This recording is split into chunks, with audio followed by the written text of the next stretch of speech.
Bismillahirrahmanirrahim. Assalamualaikum warahmatullahi wabarakatuh. Pada kesempatan kali ini kita akan membahas mengenai cara membeli saham syariah secara online.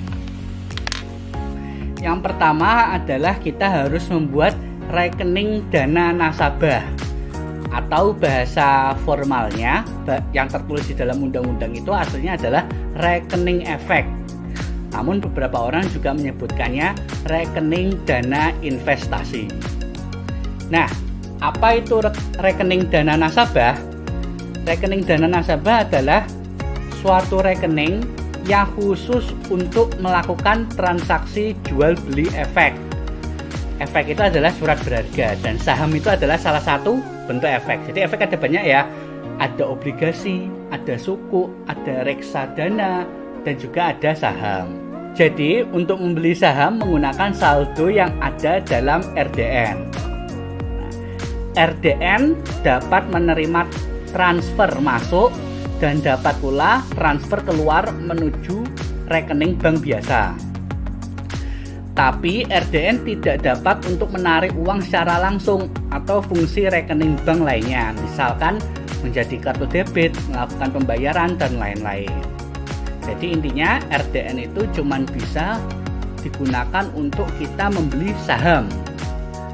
Jadi caranya kita dari bank biasa kita transfer uang kita ke RDN. Nah, di RDN-nya itulah kita bisa untuk jual beli saham. Ketika kita menjual saham pun juga uangnya masuk ke RDN. Nah, peraturan tentang RDN itu ada di dalam keputusan Bapepam LK nomor 548 tahun 2010. Nah, sekarang cara membuat RDN secara online. Yang pertama adalah pilih sekuritas tempat untuk membuka RDN.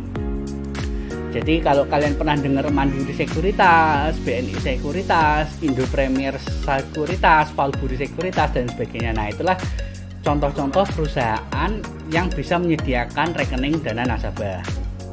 Nah, per April 2020 terdapat 16 sekuritas yang menyediakan SOTS, Syariah Online Trading System.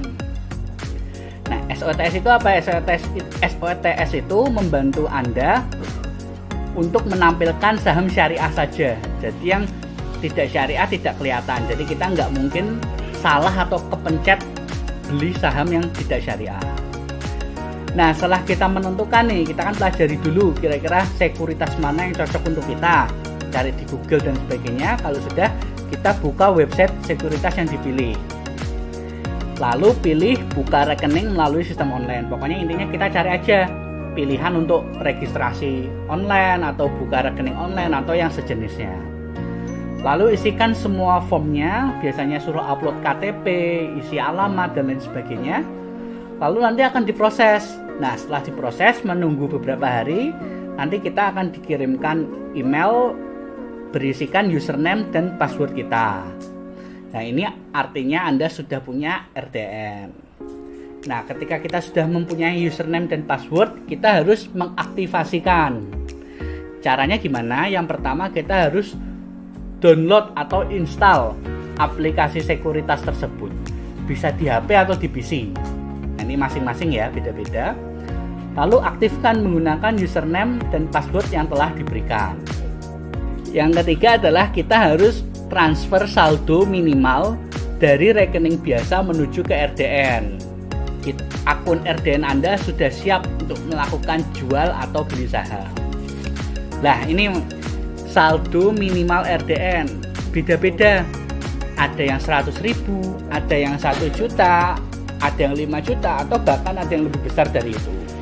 Tapi ada juga terkadang yang lagi promo nih. Kadang juga saldo minimal cuma 50.000. Nah, itu biasanya kerjasama. Biasanya kerjasama dengan universitas atau dengan lembaga-lembaga terkait. Nah, ini seperti yang sudah saya sebutkan sebelumnya, contoh sekuritas penyedia SOTS. Jadi Syariah Online Trading System.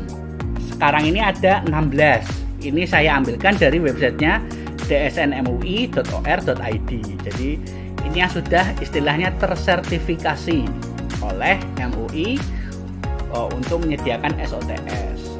ada 16. Silahkan mungkin bisa dilihat ya, dipelajari kira-kira mana yang cocok untuk kita. Nah, sebelum memilih sekuritas, coba pelajari dulu aplikasi sekuritas yang paling mudah Anda pahami.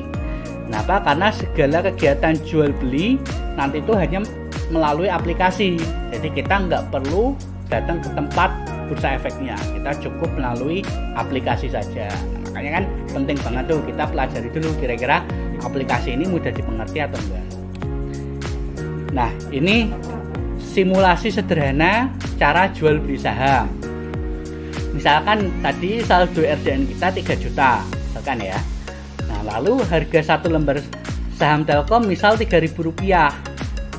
Nah, minimal pembelian saham itu adalah 1 lot atau 100 lembar. Nah, maka harga 1 lot adalah 300.000. Oke, bener ya, 3.000 kali 100. Nah, misalkan kita mau beli 5 lot, maka 5 lot itu seharga 1.500.000 karena kan 5 dikali 300.000. Nah, jika kita beli 5 lot saham Telkom, maka secara otomatis saldo RDN kita menjadi 3 juta dikurangi 1.500.000. Maka saldo RDN kita tinggal Rp1.500.000. Nah, ini sedikit historical data dari Kimia Farma atau kodenya adalah KF. Nah, ini artinya hijau itu naik dan merah itu turun. Nah, ini kan tadi kan kita berbicara tentang capital gain. Nah, ini misalkan ya, kita beli Mei harganya 1.160, kita jual September 2000, kita jual September bisa jadi 3.100, kan lumayan nih bedanya. 1.500 lebih ya, 2 kali persennya sendiri. Lah itu tinggal dikalikan kita punya berapa ratus atau bahkan berapa ribu lembar saham. Tapi hati-hati, kadang juga bisa turun. Ini contoh ya, misalkan kita beli saat hijau ini. Nah, terus misal di saat-saat ini saat-saat turun. Nah, ini kan harganya malah turun. Nah, ini kita bisa rugi. Nah, ketika seandainya nih ya, kita ada di masa-masa merah. Misalkan dari Juni 2019 sampai Februari 2020 itu kan masa-masa merah. Jangan takut, jangan panik. Tapi yang perlu kita lakukan adalah sabar. Karena nanti lama-kelamaan juga akan hijau lagi, balik lagi gitu. Ini kenapa kok merah seperti ini? Karena pandemi Covid. Jadi parah semua saham, parah semua. Nah, ini Telkom. Telkom juga sama kurang lebihnya di 2020 juga turun semua. Jadi semua saham pandemi ini turun. Nah, saat-saat pandemi seperti inilah, saat harga saham itu anjlok, kita lebih baik untuk beli saham. Dan nanti ketika nah itu juga pertanyaan dia, duitnya sopo. Tapi kan kita bisa beli cuma 1 lot kan cuma ratusan ribu, atau 10 lot kan ya mungkin sekitar 3 juta sampai 4 jutaan gitu kan ya. Terima kasih atas perhatiannya dan semoga bermanfaat. Wassalamualaikum warahmatullahi wabarakatuh.